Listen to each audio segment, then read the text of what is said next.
오늘은 우리 전국 교회에서 맥주 감사 주일로 지키는 날입니다. 맥주 감사 주일은 구약에서 하나님께서 이스라엘 백성들에게 광야에서 준 3대 절기가 있는데 그 중에 하나가 맥주절이 있습니다. 그것을 이어서 교회가 오늘 맥주 감사 주일로 지키게 됩니다.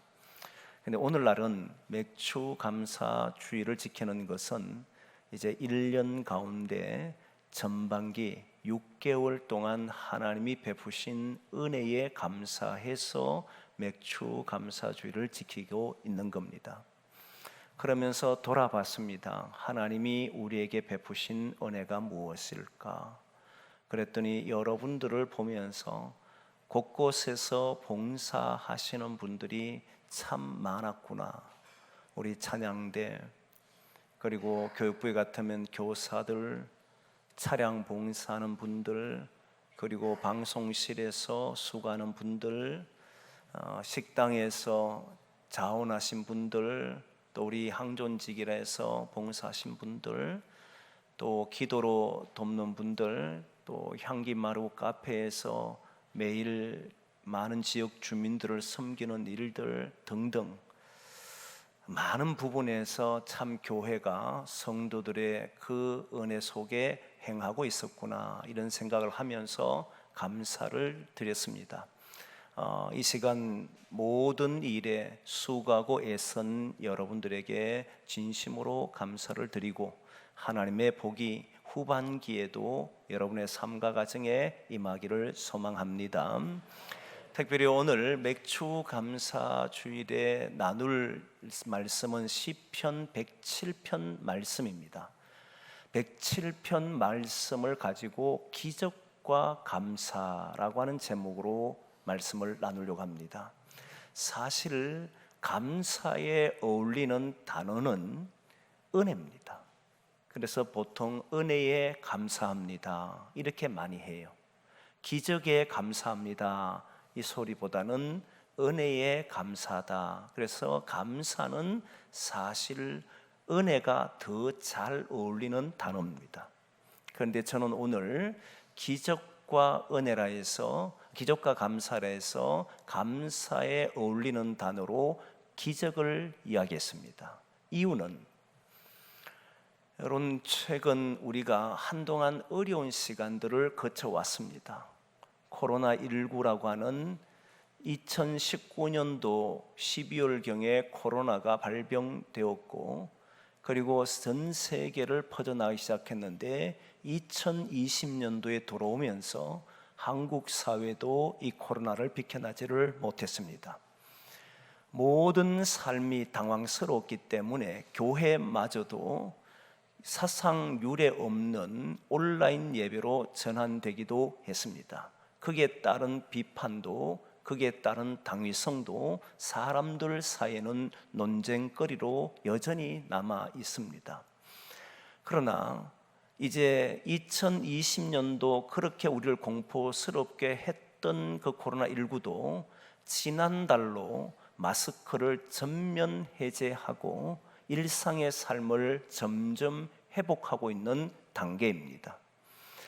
물론 지금도 2만 명 가까이 코로나 확진자가 일어나고 있지만 그래도 이제는 서서히 일상을 되찾고 있는 모습을 보입니다.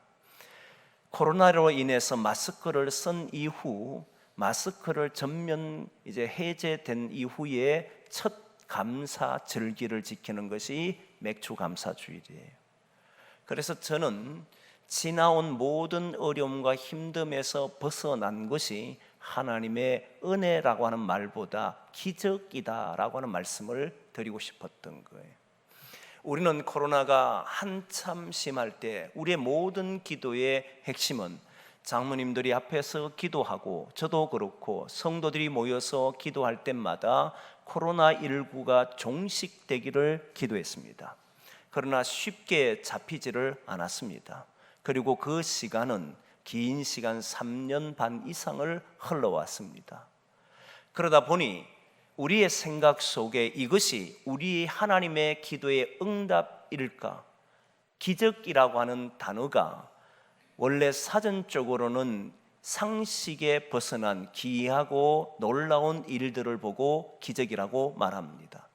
그러나 기독교에서 말하는 기적은 하나님께서 이 역사 속에 개입하여서 우리가 이해할 수 없는, 도무지 우리 인간으로 해결할 수 없는 일들이 해결되는 그 일들을 보고 기적이다라고 이야기합니다.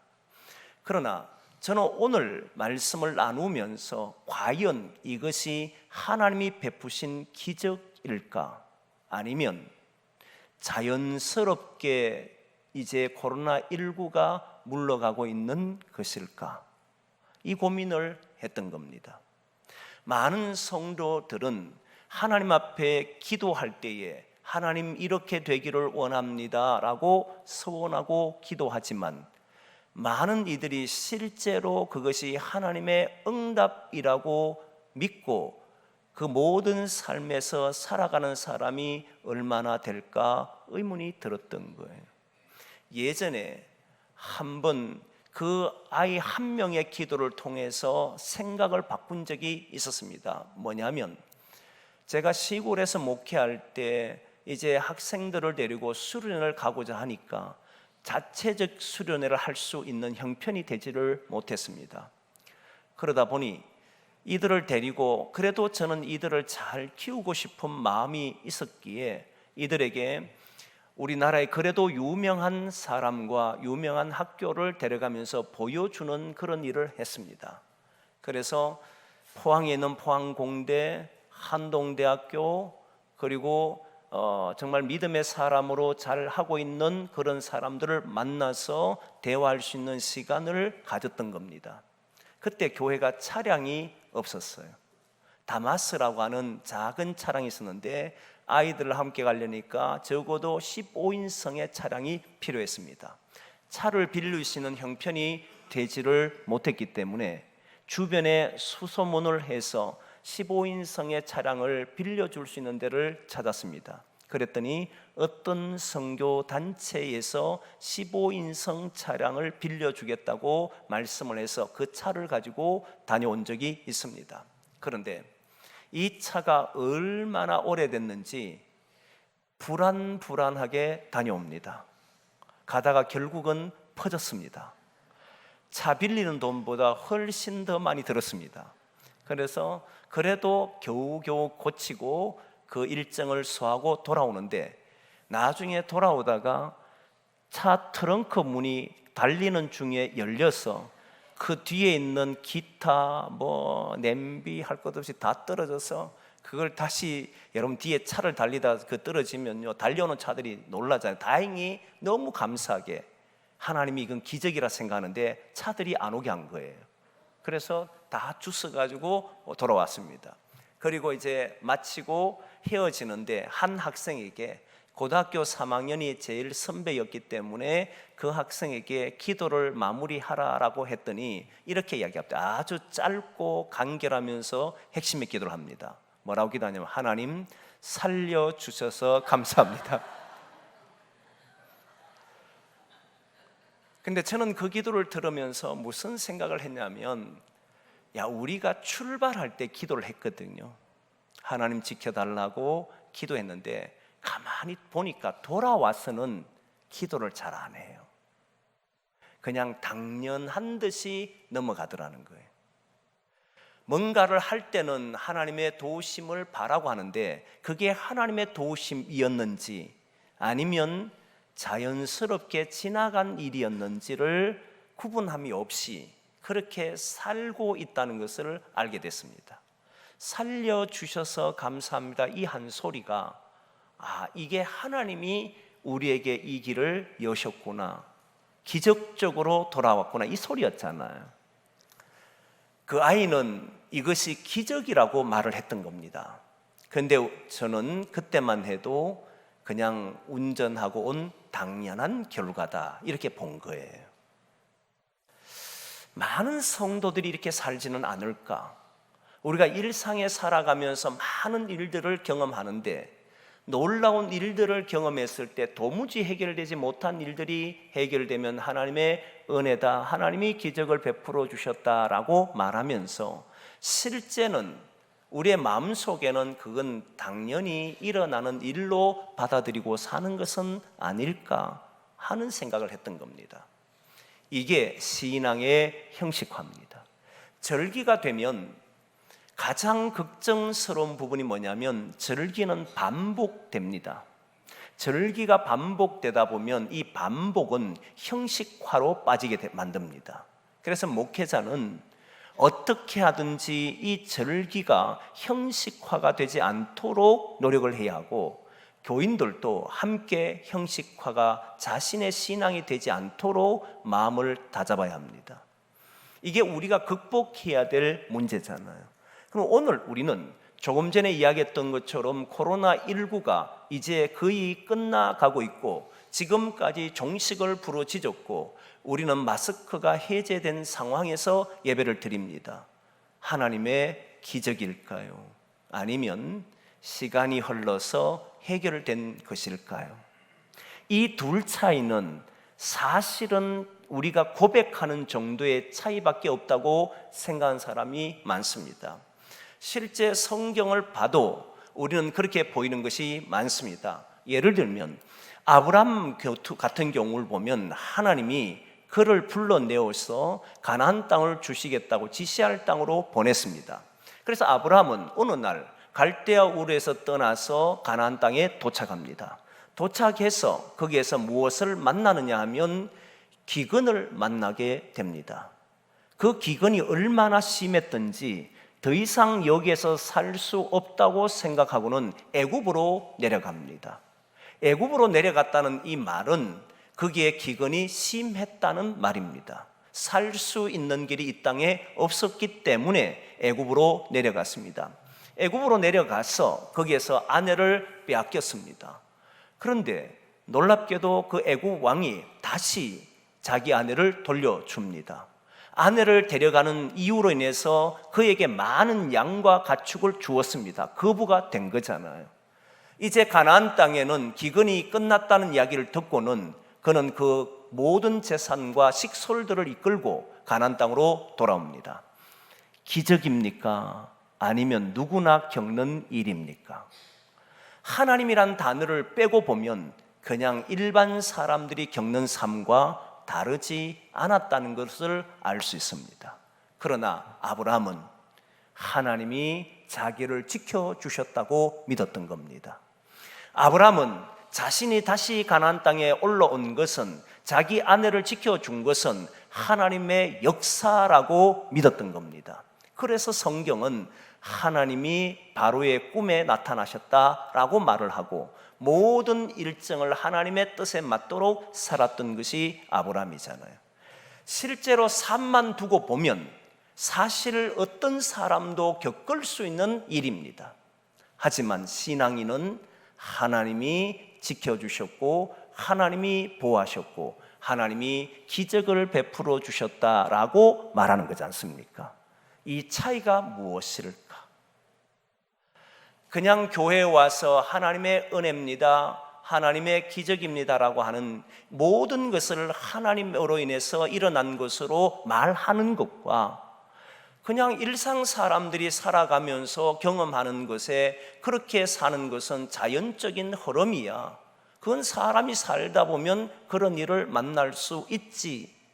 그것이 뭘 하나님과 연결시켜서 이야기해야 하는가라고 하는 질문에 과연 우리는 우리의 신앙이 이렇다라고 말할 수 있겠느냐 이 말이에요. 그 차이가 무엇이냐는 겁니다. 저는 그 차이를 삶을 대하는 자세에 있다라고 보는 사람입니다. 삶을 대하는 자세라는 거예요. 삶이라고 하는 것은 모든 사람이 살아갑니다. 그런데 그 삶에는 항상 고난이 기다리고 있습니다. 지난 6개월, 아니 3년 이상이나 코로나 인해서 어려웠습니다. 지금도 이 어려움에서 헤어나지를 못하는 분들이 있습니다. 특히 개척교회와 미자립교회에는 지금도 많은 고통 속에서 많은 일들을 통해서 힘들어하고 어려워하는 사람들이 있는 겁니다. 장사하는 분들, 그리고 식당 하는 분들, 또는 여러 가지 많은 직장 생활하는 분들조차도 어려움에 처한 것이 사실입니다. 여기에서 벗어나고 오늘 그래도 이만큼 된 것이 하나님이 우리에게 베푸신 기적이라고 말하는 것의 차이가 뭐냐면, 삶을 대할 때 이 고난을 보는 눈이 다르다는 겁니다. 고난을 보는 게 다른 거예요. 지난 시간도 어려움이 있었지만 앞으로도 여러분들에겐 삶의 어려움이 있을 겁니다. 고난은 피할 수 있는 게 아닙니다. 그런데 신앙인은 그 고난을 대할 때에, 그 고난 속에 있을 때에 내 앞에 주님이 계시고 하나님이 기적을 베푸시고 하나님이 지켜주신다는 것을 믿기 때문에 우리는 모든 것을 하나님 앞에 부르짖음으로 자기 삶을 살아갑니다. 이 삶은 어떤 삶을 주느냐면, 사람이 힘들고 어려워서 더 이상 해결되지 않는 순간 지푸라기라도 잡고 심정으로 잡으려고 했지만 지푸라기를 잡을 수 없을 때는 모두 포기하고 인생마저도 포기하고 절망과 두려움 속에 빠져 살아갑니다. 그런데 하나님이 내 앞에 계시다는 것을 믿는 성도들, 하나님이 기적을 베풀어 주신다는 사실을 믿는 성도들은 인간의 상식으로 해결되지 않는 문제라 할지라도 하나님이 개입하시면 이 문제는 해결될 수 있다라고 믿는 성도들은 어둠이 자기 속으로 들어오는 것을 막아냅니다. 절망 막아냅니다. 두려움 이겨냅니다. 지푸라기를 잡는 게 아닙니다. 지푸라기조차 없을 때에도 하나님을 붙들고 하나님을 의지하고 자기 삶을 살아간다는 거예요. 없으면 놓아버리는 것이 아니라 없을 때 더 주님을 붙들고 모든 일을 바라보고 산다는 거예요. 오늘 본문을 보면 오늘 본문의 시편 107편에 어려운 이야기가 있습니다. 감사하라는 내용이 있는데 기적이란 말씀도 나타나고 있고, 이 사람이 기적을 이야기할 때는 어느 정도 어려움이 있었는지를 봐야 하는 거 아니겠습니까? 4절과 5절에 보면 이런 내용이 나옵니다. 사막에서 방황했다. 사막에서 방황을 해보지 않아서 모르지만 사막에서 방황하면 마실 물, 그리고 모든 추위, 더위 견뎌낼 수 없습니다. 그래서 바로 사막에서 방황하며 거주할 성읍이 없어서 줄이고 목말랐다, 이 표현을 하잖아요. 그러니까 이 사람들은 사막에서 길을 찾지 못한 채, 거기에서 성읍을 찾지 못한 채 완전히 굶주려서 더 이상 살아갈 수 없는 삶이 되었다, 이 말입니다. 그리고 오늘 본문 10절의 말씀을 보면 흑암과 사망의 그늘에 앉아 있다라고 하는 표현을 쓰면서 곤고와 쇠사슬에 묶인 것으로 이야기합니다. 쇠사슬에 묶였다는 거예요. 여러분, 인생이 쇠사슬에 묶일 정도면 자기의 힘으로 끊어낼 수 없다, 이 말입니다.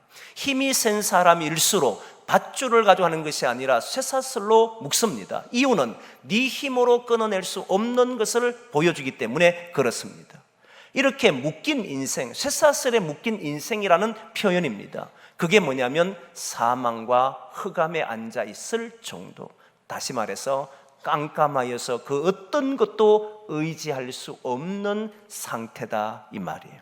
그러면 사람들은 포기합니다. 자기 인생은 안 된다라고 말합니다.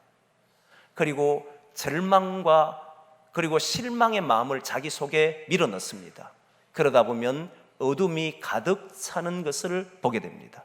마치 그 어둠이 쇠사슬처럼 자기를 묶어서 거기에서 벗어나지 못하도록 만들어버립니다. 그런데 그때 하나님이 기적을 베푸신다라고 믿는 사람은, 하나님이 역사하신다라고 믿는 사람은 그때 하나님께 부르짖는다, 이렇게 나오는 거예요. 그때 부르짖었더니 하나님이 나를 구원하셨습니다. 그 내용이 시편 107편의 내용입니다. 저자는 분명히 자신의 모든 인생이 쓰러진 순간에 그래도 그는 붙든 이가 있었는데 여호와 하나님이었다는 거예요. 다윗의 시편을 보면 다윗은 자신의 인생에 고난과 아픔이 있을 때 자기는 입술이 즐거웠고 마음이 기뻤다는 소리를 이제 사도행전 2장 성령이 임했을 때도 말하지만 시편에 있는 말을 인용해서 말을 하는데, 그때 다윗은 이렇게 할 수 있었던 이유가 뭐냐 했을 때 내 앞에 주를 모셨음이라, 이 말입니다. 내 앞에 주를 모셨다는 것은 다른 것을 내가 보지 않겠다, 눈을 들면 바로 주님이 보이도록 하겠다, 이 말이잖아요. 그래서 그는 항상 환경과 여건 속에서 어떤 여건에 있든지 항상 주님을 내 앞에 모시고 그 문제 속에서 하나님의 도우심을 바랐고 하나님이 나와 함께 하심을 믿었기 때문에 그 마음이 즐거웠고 그 입술도 기뻤다라고 했던 겁니다. 그게 그의 신앙이었다는 거예요. 사랑하는 성도 여러분, 저는 지난 시간이 오늘까지 오면서 하나님이 우리에게 베푸신 기적이라고 믿습니다. 여러분이 기도한 기도에 응답하신 것이라고 믿습니다. 그래서 이 기적은 앞으로도 우리에게 베풀어 주실 겁니다. 우리의 인생의 길에 어떤 일을 만나든지 내 앞에 주님이 있다는 사실을 믿으십시오. 그리고 주님이 있다는 걸 믿는 사람은 지푸라기를 잡지 마시고 살아계신 주님을 붙드시라는 거예요. 내 앞에 계신 주님을 붙들고 기도할 때 하나님은 우리에게 기적을 베풀어 주신 줄 믿습니다. 그래서 오늘 감사 주일에 감사와 기적을 연결했던 거예요. 코로나19는 하나님의 기적으로 완전히 종식되어 가는 줄 믿습니다. 우리는 오늘 또 그것을 부르짖습니다. 혹시 여러분들의 삶에 고난이 있고 여전히 해결되지 않는 문제가 있다 할지라도 하나님은 나에게 기적을 베풀어 주신다는 사실을 믿고 기도하기를 원합니다. 그때 우리가 해야 될 일이 있습니다. 오늘 본문의 마지막 절 보면 21절과 22절에 보면 세 가지를 이야기합니다. 여호와를 찬양하라, 찬양할지어다, 그리고 감사제를 드려라, 그리고 마지막 하나가 그의 행하신 일들을 선포할지어다. 찬양과 감사와 선포가 우리가 해야 될 일이라는 거예요. 고난과 아픔이 있어도 지난 시간에 하나님이 도우신 것을 찬양하고 감사하고 그리고 선포하고 앞으로도 우리에게 주어질 일들 속에 있을 때에 하나님을 찬양하는 것이 우리의 삶이 되고 감사가 우리의 삶이 되고 선포하는 일이 우리의 삶이 되기를 소망합니다. 주님이 이 한 해 남은 6개월도 우리에게 기적을 베풀어 주실 것이고 우리에게 은혜를 주셔서 모든 일상이 하나님 안에서 아름다운 일들이 일어나게 되는 줄 믿습니다. 그걸 믿고 함께 기도하며 이 한 해를 살아가기를 소망합니다. 기도하겠습니다.